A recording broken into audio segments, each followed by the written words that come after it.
Olá, boa noite a todos. Sejam todos muito bem-vindos. Quem é a primeira vez, seja muito bem-vindo também a essa casa de amor, de carinho.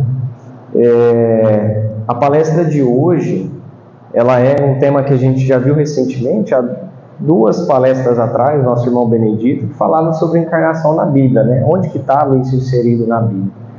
E eu trouxe o mesmo tema, só que focando agora nos objetivos existenciais disso. Por que a gente precisa voltar, né?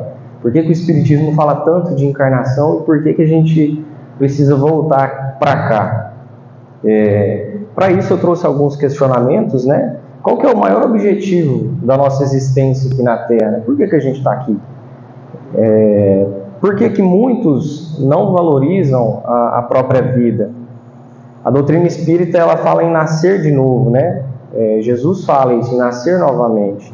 É-nos possível a conquista do reino de Deus, do reino dos céus, por exemplo? E nossos objetivos mais imediatos, se a gente for parar para analisar, é a convivência. E isso a gente se estende a relações de trabalho, principalmente relações de família, as relações sociais, as amizades, que são forças motrizes ali que nos impulsionam para frente ou nos puxam para baixo se a gente não souber trabalhar isso. Porque, novamente, a gente precisa do trabalho, a gente está aqui para poder trabalhar. Todas essas representam prioridades. Quando bem administradas, elas garantem o nosso bem-estar físico e emocional. Um reflete no outro. E principalmente quando eu falo de relações de trabalho, relações de família, é porque é quem está muito próximo ali onde a gente tem a convivência. Tem um exemplo da minha irmã, que recentemente veio para cá, ficou uma semana aqui comigo, e aí ela entusiasmada em querer vir morar para cá, etc. Só que a minha irmã tem aquela, né? 2 bicudos não se bica. Ela e minha mãe é um pé de guerra desde quando eu me entendo por gente. E aí eu falei para ela, nossa, você pode vir para a primavera, eu te acolho, você pode ficar lá em casa, eu te dou todo o suporte necessário. Só que é o seguinte, primeiro você precisa se resolver com a mamãe, senão, velho, nada vai dar certo. Aí ela parou e falou assim, realmente, aí baixou a cabeça e ficou. Falei, agora você pega a mensagem e reflete, depois você me fala o que você resolveu. Mas eu sei que dá trabalho, principalmente por conta dos conflitos. Todavia, é considerável o número de pessoas que, por não possuírem propósitos e ideais bem definidos, fazem do seu dia uma experiência insossa, uma experiência vazia. Mesmo que tenham uma família para cuidar, um emprego para manter, ou pessoas a quem se relacionar. Dessas, quantas pessoas, e isso a gente conhece inúmeras pessoas, eu conheço várias, que vivem reclamando, por que nada dá certo, por que tudo que eu colocar a mão não funciona, por que acontece essas coisas comigo, não vai para frente. Eu tenho certeza que todo mundo que conhece uma pessoa que acredita, só reclama. E para você quebrar uma pessoa dessa, você faz o seguinte questionamento, né? Cara, mas qual que é o seu propósito? O que você quer fazer de diferente? O que você está fazendo diferente para mudar a sua realidade? A maioria, é unânime, vai responder, nada. Estou esperando. Sentei, falei, Jesus vai me ajudar, Deus vai me ajudar. Só que não funciona assim, a gente precisa trabalhar. Tudo vem através do trabalho. Eu gosto de usar o exemplo do trabalho porque ele é muito real, né? Recentemente eu perdi meu avô, uma tia minha pegou e falou assim, que bom que agora ele vai descansar. Eu fiquei pensando, eu falei, agora que o bichinho vai trabalhar, velho. 86 anos aqui encarnado e agora que ele vai trabalhar o dobro lá em cima, né? E quando eu falo do trabalho, é porque é o exemplo mais claro, assim. A gente pode estudar escola, faculdade, pós-graduação, doutorado, etc., enfim. Mas a gente vai aprender mesmo quando a gente coloca a mão na massa. Trabalhando. A melhor faculdade é o trabalho, porque nós somos práticos. E por isso que eu falo, trabalho é o melhor caminho para a gente poder aprender. E o Espírito de Joanes, ele faz a seguinte advertência: Seria muito belo se cada pessoa, principalmente as que não encontraram sentido para as próprias vidas, resolvessem perguntar-se: o que é que posso fazer em prol do mundo onde estou? Ou por outro lado, afinal, para que é que eu vivo? E para quem eu vivo? Muito dificilmente não acharás respostas valiosas, caso esteja de fato imbuída na vontade de conferir o sentido para a sua existência no mundo. Quando se encontram razões para viver, passa-se a respeitar, honrar as bênçãos da existência terrestre, o que converte cada momento em uma oportunidade valiosa para a gente crescer e progredir. A vida na Terra, ela não precisa ser um campo de concentração, a impor-lhe tormentos a cada hora, a todo momento, a gente ficar nesse ciclo. Ela não precisa ser isso. E isso tudo é a nossa consciência que converte para ser dessa forma. Se você quiser, ela será um jardim de flores ou um pomar de saborosos frutos. Porém, a sementeira precisa ser responsável e cuidadosa. E essa depende inteiramente de nós. Não adianta eu querer colher morango e plantar chuchu a vida inteira. Tem até um meme na internet que fala assim: a vida não é um morango. Ela pode ser, mas a gente precisa plantar morango. E aí é onde a gente, com o nosso livre-arbítrio, onde a gente se atrapalha. A gente quer tudo de ótimo, né? Mas a gente esquece que isso tudo é resultado das coisas que a gente faz. É a lei de ação e reação. Para toda ação tem uma reação, isso seja bom ou seja ruim. Nessas palavras, Joanes ele faz referência a um dos ensinamentos mais relevantes da doutrina espírita. É o postulado de que existe sim uma finalidade maior em envolver cada ação que praticamos, cada pensamento que produzimos e cada sentimento que analisamos. E isso tudo em prol do nosso aperfeiçoamento íntimo, da nossa evolução própria. Numa noite, quando Jesus ele foi visitado pelo fariseu Nicodemos, e aí a gente sabe que os fariseus eles eram bem rígidos assim no cumprimento das leis monarcas e dos costumes, dos rituais judaicos. Ele reconheceu a autoridade moral de Cristo, dizendo-lhe assim: Rabi, sabemos que é um mestre vindo da parte de Deus, porque ninguém pode fazer esses sinais que tu fazes, se Deus não estiver com ele. A gente pegando isso, captando isso na verdade, Jesus captando isso dentro do seu íntimo, ele pega e responde logo de imediato, né? Em verdade te digo, que se alguém não nascer de novo, não pode ver o reino de Deus. Mas o que seria esse reino? É algum lugar circunscrito? Em linhas gerais, a gente pode afirmar que ele é na realidade um estado íntimo, um estado de consciência, de harmonia, de paz, justamente um fruto da nossa conscientização, né? Da nossa própria imortalidade e da superação de toda forma de conflito íntimo. Então, se a gente está tudo bem com os nossos... Se a gente se conhece, né? Conhece a ti mesmo, então está tudo certo. Só que isso foi falado, isso foi encontrado lá não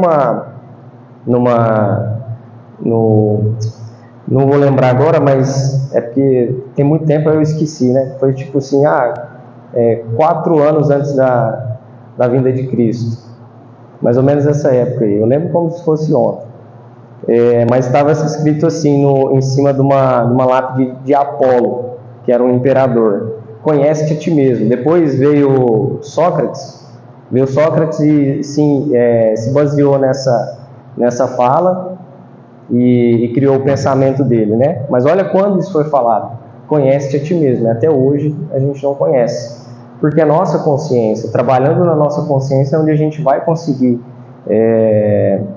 buscar esse reino de Deus. Em linhas gerais, é o que eu falei, isso tudo é fruto da nossa consciência, né? Porém, a gente tem vários conflitos, e aí tem várias interpretações de outras religiões em cima disso, sobre o que é esse nascer de novo, né? O Espiritismo fala reencarnação, outras religiões defendem que o nascer de novo é o batismo, é o se redimir de todos os perdões e se converter. Mas Nicodemos, ele compreende que o sentido das palavras de Cristo não era esse. Tanto que logo em seguida ele questiona: como pode um homem nascer de novo, sendo velho? Pode, porventura, voltar ao ventre materno e nascer uma segunda vez? A gente entende que ele não teria dito necessariamente voltar ao ventre materno e nascer uma segunda vez, porque o renascimento da carne, se ele não fosse uma teoria conhecida na época. Mesmo não aceita por muitos, porque senão suas palavras ali teriam se reportado. E aí tinha alguns rituais que João Batista já praticava ali com seus seguidores que quebram um pouco essa tese, assim, digamos. E Jesus, ele volta a enfatizar, né? Em verdade te digo, quem não nascer da água e do Espírito não pode entrar no reino de Deus. Esse nascer da água, na interpretação espírita, é o corpo imerso no ventre materno. A gente sabe, quando a mãe está gestando o teu filho, tem lá o líquido amniótico lá, que a bolsa estoura, né? Desceu o líquido. Aquilo é a água. E por que de nascer da água de novo, né? Não te admires, continuando a falar de Jesus, né? Não te admires de eu te dizer, importa-vos nascer de novo. As literaturas espíritas, ela argumenta que a reencarnação, esse nascer de novo, representa uma dádiva que não é devidamente valorizada, até por muitos espíritas também, porque são poucos os indivíduos que efetivamente estabelecem para si mesmo, digamos ali, como se fosse uma empresa, né? Missão, visão e valores, que são os propósitos, os objetivos, e se mantém na trilha desses. Então são poucas pessoas que definem isso, não permitindo que as dificuldades e as exigências da vida cotidiana os façam perdê-los de vista. Reconsiderar conceitos, repensar hábitos, aprofundar conhecimentos, reformular pensamentos, principalmente os pensamentos, redirecionar sentimentos, superar limitações e imperfeições, trabalhar pela melhoria da própria realidade. Eis o programa para quem deseja levar da Terra o maior número de experiências positivas. E aqui novamente a gente vê a empregada da palavra trabalhar. A gente precisa trabalhar, não tem jeito. Esses dias eu escutei uma moça falando assim: se eu pudesse eu ficava de boa, não trabalhava não. Eu peguei e fiquei olhando e falei: beleza, continua desse jeito aí. Lá na lápide do Allan Kardec, lá no cemitério lá na França, chama Dolmen, né, que é aquela parte de cima, tem a seguinte frase: nascer, morrer, renascer e ainda progredir, sempre. Tal é a lei. Isso sintetiza não apenas o propósito maior da reencarnação, que é a evolução do indivíduo, mas todo o processo de conquista íntima do reino de Deus, a ser realizado por cada um de nós ao longo da eternidade. Novamente, é uma conquista íntima, é uma construção da nossa moralidade ali. E como eu citei o exemplo da faculdade, do trabalho, que o trabalho é a melhor faculdade, se a gente trouxer para o âmbito da encarnação, o conhecimento a gente já tem lá no nosso consciente, a gente sabe o que é certo e o que é errado. E aí a gente tem o livre-arbítrio para escolher: eu quero fazer isso, eu quero fazer aquilo. E a gente tem que depois arcar com as consequências dos nossos atos. E isso tudo faz parte da nossa construção. Obviamente seria muito fácil se a gente tivesse um manualzinho, a gente tem, né? Um manual na nossa consciência, mas se a gente tivesse aqui, faz isso, faz aquilo. Mas aí, como que a gente aprende? A gente aprende caindo, levantando, procurando algum caminho. Vou fazer de uma forma diferente, tentei desse jeito, não deu certo. É assim que a gente aprende, através da ação. A gente precisa agir. O espírito de Essa de Queiroz, ele fala sobre essa relevância da oportunidade da reencarnação, o que ela representa para nós, né? Sabemos que, ao apontarmos neste orbe em cumprimento a mais uma reencarnação, trazemos no espírito marcas indeléveis de comportamentos inadequados que mantivemos e, retornando, muitas delas afloram, aquelas que Deus permite para que a gente dirimamos de vez. A falta de conhecimento de que a vida continua, de que o espírito é imortal, faz com que aqueles que ainda não pensem assumam compromissos profundos, darem a existência em um rumo inadequado. Então, as pessoas que negam essa visão, não necessariamente todas, né? Mas quem, não estou nem aí, é outra vida e tal, pode estar seguindo um caminho errôneo ali por conta das atitudes que faz. Eles colocam todas as expectativas de vida em conquistas menores, esquecidos de que trazem uma inteligência concedida por Deus para promoverem o seu aprimoramento, desenvolverem suas potencialidades, pensando na imortalidade do espírito, para que sua passagem pela terra deixe marcas de dignidade, de elevação de caráter, de esforço, porque só assim estarão realizando o crescimento espiritual.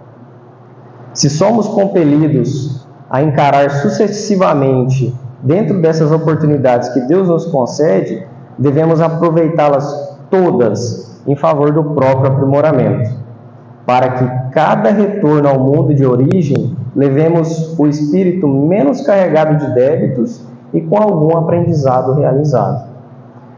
Contudo, devemos considerar, seja qual for a condição em que cada um chega para cumprir a sua encarnação, é justamente aquela que deverá estar, em vista da sua programação de vida. Então, as condições que temos, as ferramentas que temos, são as melhores para esse momento. E aí a gente se pega em muitas pessoas, né? Estou nessa condição difícil e tal, e aí se conforta com isso, se conforma e fica naquilo ali, não busca uma melhoria, não busca o crescimento. E obviamente não vai conseguir, é dificultoso, mas novamente precisa trabalhar, precisa olhar para frente e falar, nossa, vou fazer diferente. Deus sabe o que cada um necessita e coloca no lugar adequado para o seu próprio bem. Ele visa o espírito, pois é este que deve, após os embates da vida, brilhar e refulgir. Enquanto esse dia não acontece, vamos vivendo, indo e vindo, aceitando o que temos e compreendendo o lugar onde fomos colocados, mas lutando sempre e não nos acomodando, porque é da nossa capacidade de lutar que a gente progride.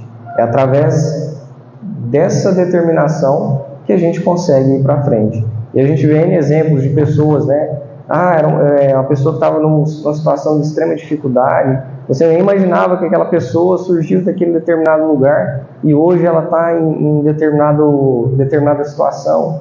Tudo é construção. E são pessoas que falaram, nossa, a condição que eu estou não é uma desculpa para mim não progredir. Ela é uma ferramenta que me impulsiona em olhar para trás e falar assim, eu preciso sair dessa realidade, eu preciso mudar. E isso a gente precisa internalizar e olhar para dentro de nós, né? Como que a gente está? Será que o que a gente está fazendo vai nos beneficiar em outra vida? E a gente o ser humano ele tem um problema, né, de culpar Deus. Eu estou nessa situação, pô, Deus, me ajuda aí e tal. E se conforta, né? Fica beleza. Ou fica esperando que Deus faça alguma coisa. Vou jogar na Mega Sena que Deus vai me abençoar, eu vou ganhar. Tem aquela, né? Deus não dá asa à cobra, mais ou menos assim. Ele conhece o íntimo de cada um e vai do merecimento. Dentro do Livro dos Espíritos, a gente tem algumas perguntas, né, voltadas para a reencarnação. Eu vou citar algumas aqui que são bem relevantes. Na 166, diz assim, o Allan Kardec pergunta aos espíritos: a alma que não alcançou a perfeição na vida corpórea, como acaba de depurar-se? E os espíritos respondem: suportando a prova de uma nova existência. E como a alma realiza essa nova existência? É por sua transformação como espírito? Depurando-se, a alma sofre, sem dúvidas, uma transformação, mas para isso é necessária a prova da vida material. Então a gente precisa, digamos assim, provar isso na carne, digamos de passagem. A alma passa por muitas existências corporais? Sim, todos nós passamos por várias existências físicas. Os que dizem o contrário pretendem manter-vos na ignorância em que eles próprios se encontram. Esse é o seu desejo. Na 167, ele faz a seguinte pergunta, né? Qual que é o objetivo da encarnação? E aí eles respondem: expiação, aprimoramento progressivo da humanidade. Sem o que, onde há justiça? E aí vem da bondade de Deus para conosco, assim como um pai para com seu filho, de falar, cara, tenta de novo, faz de novo, errou, vai de novo, até você conseguir aprender. E aí é onde a gente não pode culpar, né? Falar, mas está me forçando a fazer aquilo ali. É porque a gente precisa dissolver aquilo ali e resolver. É o exemplo que eu dei da minha irmã, por exemplo. Ela pode mudar de país, fugindo do problema que ela tem. Mas não vai dar certo. Ela precisa resolver a situação dela com a minha mãe. E aí foi o que eu falei. Cara, pode vir, você vai ter todo o amparo. Mas primeiro, você precisa se resolver lá com a mamãe, porque senão não vai para frente. Você vai continuar patinando. E eu gosto, eu sempre falo também, né? Cara, resolve agora, porque na outra encarnação vai vir junto de novo. Tô com um problema no casamento, não sei o que. Resolve. Porque depois vem de novo até você conseguir resolver essa situação. Que é o amor para com o próximo. Não é castigo. É justamente a justiça de Deus para conosco. Ele quer que a gente trabalhe, Ele quer que a gente se aprimore. E aí é o conhecimento íntimo, onde a gente se conhece. E aí vem essa frase lá de antes de Cristo, né? Conhece-te a ti mesmo. E até hoje a gente não se conhece. A gente vai buscar terapia, vai buscar tratamento, e a gente descobre tanta coisa e a gente fala, nossa, não pensava que era assim, não sabia que tinha esse comportamento em mim, nunca nem imaginei. Às vezes a gente fala alguma coisa, isso aqui não é de mim, não. É diferente, né? E é tudo por falta de conhecimento. E é um processo que é trabalhoso, demora. Mas no momento que a gente começar, é um momento, estou com 60 anos até agora que eu decidi mudar. Bacana, que legal. Agora é o momento para você mudar, para você continuar em busca disso. Não tem, digamos assim, não tem tempo ruim. O melhor momento é agora, o momento que a gente está, e aí cada um sabe qual é o seu momento. Pode demorar, pode vir cedo, mas a hora que for para vir, a gente precisa observar e falar assim, nossa, agora eu sei, agora eu preciso mudar, agora eu preciso seguir. Então a reencarnação, ela não é um castigo, ela é uma oportunidade para a gente continuar buscando essa melhoria, a gente continuar buscando o reino dos céus.